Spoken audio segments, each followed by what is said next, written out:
Today, ladies and gentlemen, dividend goals. How do you plan them? How do you set them? How do you stay on track and even achieve them? Since the beginning of this year, I managed to grow my dividends over $1,000.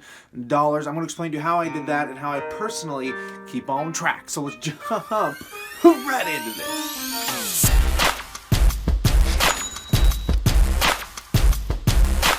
Welcome back, passive income investors. I'm so glad to see you back here. If you are new to this channel, we talk about dividends, how to achieve dividend goals and financial freedom through investing in stocks and high yielding passive income sources, guys. So consider slapping like and subscribing. But before we get into the dividend goals, how I'm achieving these and what I'm doing, I want to talk about two purchases I just made because stocks are way down, guys. Stocks have been taking a kicking today, including the banking sector here in Canada. So this morning I picked up some Bank of Nova Scotia in my tax-free savings account, and I also picked up some Altria Group, those SIN stocks, guys. I had to pick some of that up today because it's been back down toward my my purchase price. So I picked a few shares up in that as well, and those are both really high yielding stocks. They're both yielding over 5% as it stands right now today, and that also brought my dividend yield up to this new number of $4,707, which is over $100 than at the beginning of May. And I want to tell you how I set my dividend goals. And as dividend investors, I think it's important to understand where we are going, because if you are dividend investing,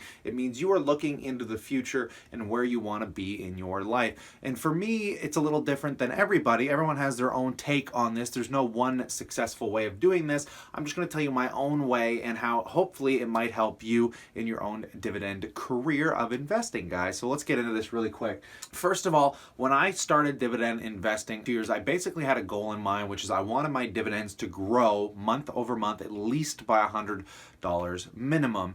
So if you take $100, well, how do we get $100 out of dividends? Well, you got to ask yourself, what kind of yield do you want first? Because a lot of people might go for growth over yield. Say if you're not in a rush to collect dividends, you might buy something like an Apple that has a much lower yield but a higher growth rate on the stock of itself. Now, for me personally, I'm looking at stocks that usually pay somewhere between 4 to 7, even 8% sometimes when we start getting into REITs and things like that. So you can presume at, say, even a 5% rate, we're going to need roughly $2,000, because for every $1,000 you invest, you're going to get about $50 in dividends. Buying a company like Altria Group right now that pays out a 6.5% dividend yield, well, you're going to be able to buy about, $1,600, $1,700 worth to get to that same point. Now, this might sound like a lot to you. Are you able to come up with an extra $1,500 or $2,000 a month? While I am very minimalistic, I live very frugally. I don't enjoy living frugally, but when I'm going to see the benefits in my life down the road in the non-distant future, not too distant future, it's nice to be able to keep on track with this and hammer it as hard as I can. Well, I can. I'll explain a little bit more about that in a second. And when we're setting these dividend goals, guys, it has to be within means. Obviously, you don't want to be straining yourself trying to achieve this. And you're probably wondering to yourself, well, how did I jump literally $1,000 since this year? Because you can presume to get at 5%, you're going to have to come up with about $20,000, which is exactly what I did. And how did I do that? Well, if you go back to the very beginning of this channel, numero uno, the first video I ever posted on this channel at the beginning of this year, because I decided I wanted to share my passive income journey, I literally decided that I was going to start leveraging off anything that wasn't yielding passive income. The only thing that matters in life, guys, is cash flow, whether you're getting it through real estate, a business you started, or stocks. Cash flow is what is going to keep you alive. Not any of the bullshit people are going to sell you on, like Bitcoins, even Tesla stock, guys. I haven't been able to buy Tesla stock yet because I wanted to make sure my dividends grew by $100 this month, and I was actually only up $50 until I made these purchases today. So instead of buying Tesla stock, I didn't reach my goals this month, so I said, you know what, forget it. I'm just going to buy these stocks, because especially when they're down this much. But don't get caught up into this idea that you need to buy Bitcoins, you need to buy this. Unless you have enough passive income coming in, cash flow, to pay for that Bitcoin or pay for those Tesla shares, I don't think you should ever be buying those kind of companies out of pocket with your own money you worked for, because in my mind it's stupid, because those companies are never going to cash flow you anything. They're investments that you can look at. They're fun to look at. They're fun to see the story behind them, but they don't make you any money over time. You're better off buying into a piece of real estate, buying into a company that yields a profit, or even getting involved in somebody's business where you don't have to be there that often to get the cash flow coming in. And then once you get the cash flow coming in, then feel free to buy Bitcoin or Tesla. But I feel like a lot of you don't have any way to financial freedom, and you're buying really risky investments before even getting cash flow started. When we're setting these goals, guys, and we're looking far out, we got to ask ourselves, where do we want to be? For me, I'm looking 2 years out to 5 years out. And 2 years out, there's a good chance that I'm not going to be in the situation that I'm currently in that's going to be allowing me to essentially get these kind of yields. So by growing the dividend at $100 a month every year, I'll be able to grow that by about $1,200. And that is a substantial growth rate,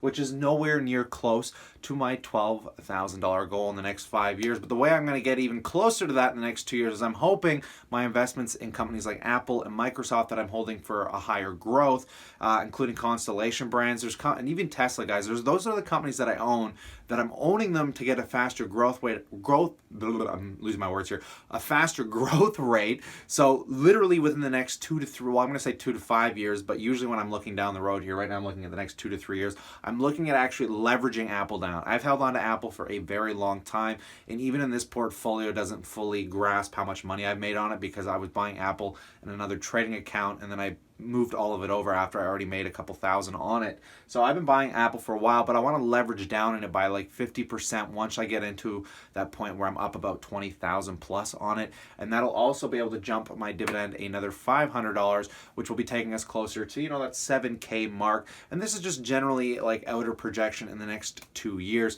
So we should be sitting somewhere between 7 and 8,000 because usually I am growing my dividend month over month a little bit more than $100. So in the next 2 years, we're hoping this number is going to be closer.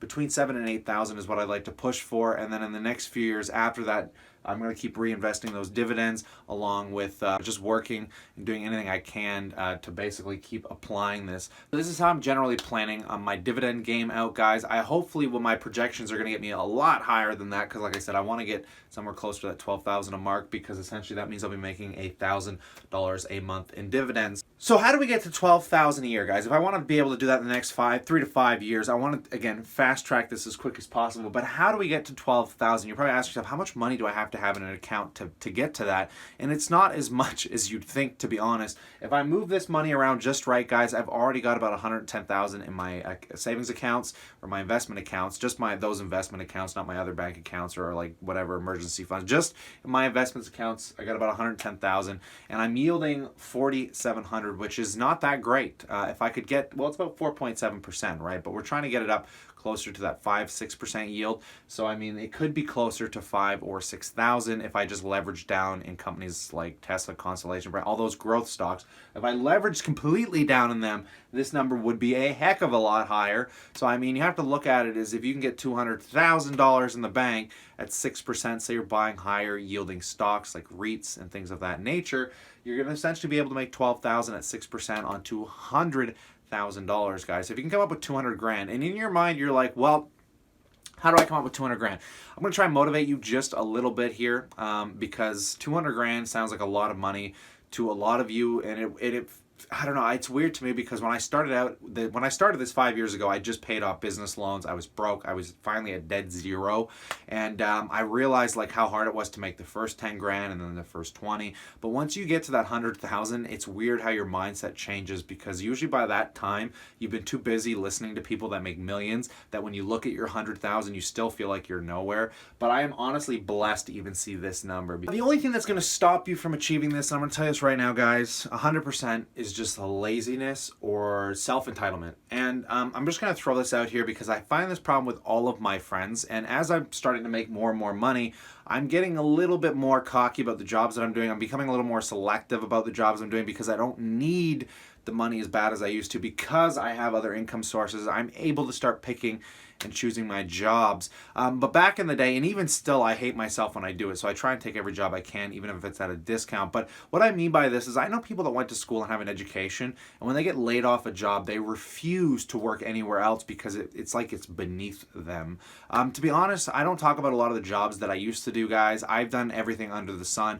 I've done computer tech for bus companies. I planted in greenhouses for these people that ship trees and all kinds of stuff like that. Like I've worked with production companies building staging, trussing, and like construction stuff. I've literally done pretty much anything under the sun to make money. And the thing you have to realize is, what have I told you? Maybe you're working your 9 to 5 right now, you come home and you want your weekends to yourself to party, get screwed up, or do whatever you do. What have I told you? On those 2 days a week, on say Friday night and Saturday night, you could be making an extra $3, $6, maybe even $1,000 a week. And you're probably gonna be like, how? How do you do that? Well, in my personal opinion, something that doesn't require a lot of education, go and get yourself a liquor license, or whatever it's called, to serve, a server's license to sell alcohol, or basically be able to serve booze, and go find yourself a job at something like a Moxie's, a high-end restaurant, a very busy bar, and you're going to work 2 nights a week, guys, and you're going to be able to make anywhere between $300 to $600 a night in tips, plus your wage. And you're probably thinking, oh, that's not true. I know friends that, okay, no offense. If you go out there and look hard enough, guys, you're going to be mind blown by the things you can find. I mean, you watch Gary Vee going like hitchhiking down the street to look for things at garage sales, guys. That's what you need to be doing if you want to basically come up with any extra income you need. So if you need an extra $1,500 or $2,000 a month, go find a job that you can do when you're not working that is a higher gross income for a less amount of work. And they're out there, guys, because essentially the reason you're going to make more on Friday and Saturday night is because that's when everyone wants to go out and party, and that's when people are spending money, and because a lot of people would rather party than work, the demand and the money you're going to make is a lot higher because it's a higher barrier to entry. But I'm telling you, I know people right now, I swear to God, are making $300 to $600 a day working 2 days a week. So could you imagine going out and being able to come up with maybe an extra $500 or $1,000 a week, working 2 days a week over a month? Now you're going to have an extra anywhere from what, $2,000, $3,000, $4,000 a month to invest. I literally make my entire career off working weekends. It's just one example, but I'm just telling you, you can't let anything be beneath you, because the second something's beneath you, guys, you're not going to be willing to do it, and especially if it's going to provide an income, and it can be a healthy income, well, I don't think you should set it aside and put your ego way up on a pedestal. And it's something that I got to remind myself of all the time, because as I get older, as I get a little bit more complacent into some of the stuff that I'm doing, I start becoming more selective, and I'm getting more tired of dealing with certain things, even though the money's really good. While I'm still a little bit younger and hustling a lot, I'm going to try and set my ego aside and just keep focused on hustling as hard as I can, and even making these YouTube videos for you guys, community. And I'm hoping one day that the channel's going to grow enough that I can make a bit of passive income off of it, even if it's just a few extra $100 a month. But I hope you guys enjoyed this video. You can let me know any of the comments, questions down below. But stay cool, stay awesome, guys. I look super forward to chatting to you tomorrow.